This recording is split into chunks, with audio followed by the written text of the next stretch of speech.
You know, I really thought this would lift my spirits. And I just feel hollow.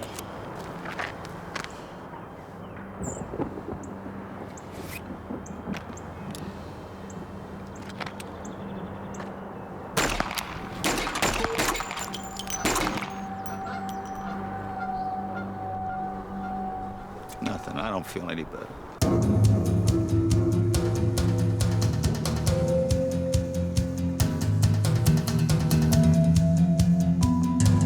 Bottom Feeders is basically, I guess, a picture about a bunch of guys, not very bright guys, I might add, except, of course, my character. Probably the most intelligent one in the film. There's some beer and chips and stuff in the corner in case you're hungry. I was in charge of snacks. What is that, cheeseburger over there, Junior? That's first class. Who would basically do anything to just about anybody to get a big old bag of money.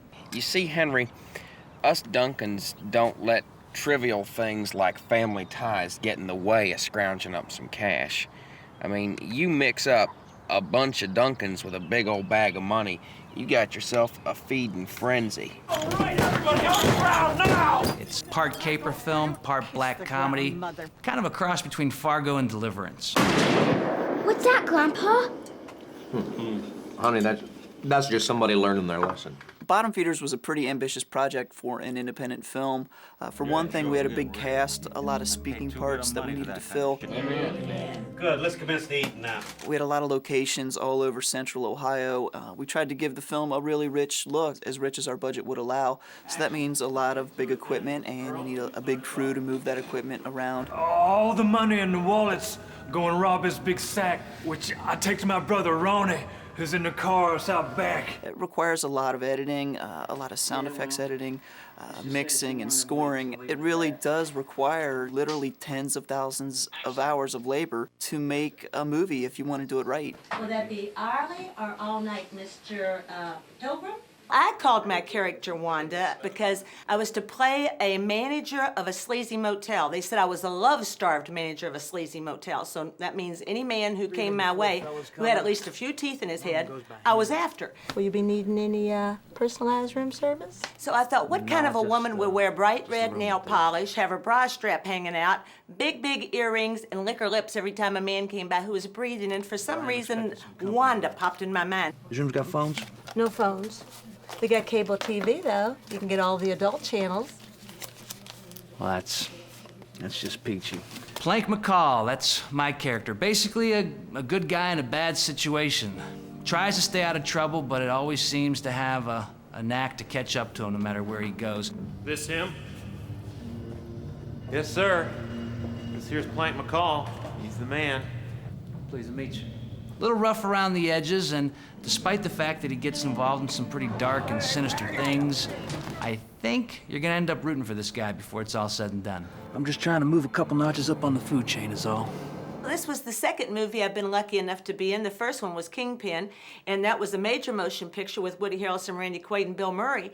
So needless to say, an independent film's a little bit different. Not only the pay, but the food and the transportation. Not that I didn't enjoy the potato chips and the Kool-Aid on set while we were making Bottom Feeders, as opposed to crack crab and champagne making Kingpin. Damn it, Paul, I'm hungry. Well, you get some of this, and that's about all you'll eat. And to tell you the truth, I think I had more fun doing the independent film because it was all of us working so hard together just for the pure fun of it. Ooh, an interrogation. Let's pretend that I'm the warden's wife and you're an escaped convict. To get a film like this done, you really have to have a dedicated crew. See, that's fine. Is that all right? Yeah. Action.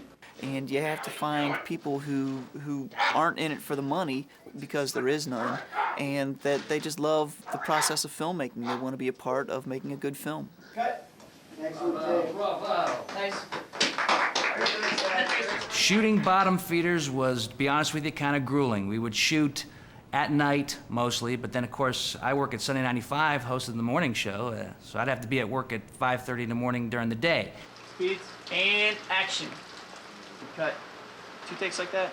Do that show, catch a little nap, then go back to Bottom Feeders. We're talking 15, 16-hour days, and that was me. The rest of the people probably put in sometimes 18 and 20-hour days. You're underfunded, you're undercrewed, you're understaffed, it's cold. We had a lot of night exteriors, and we were shooting in the spring in Ohio, so You know, you never know what the weather's going to be like. It was rainy, we were shooting in mud, we were shooting in public restrooms.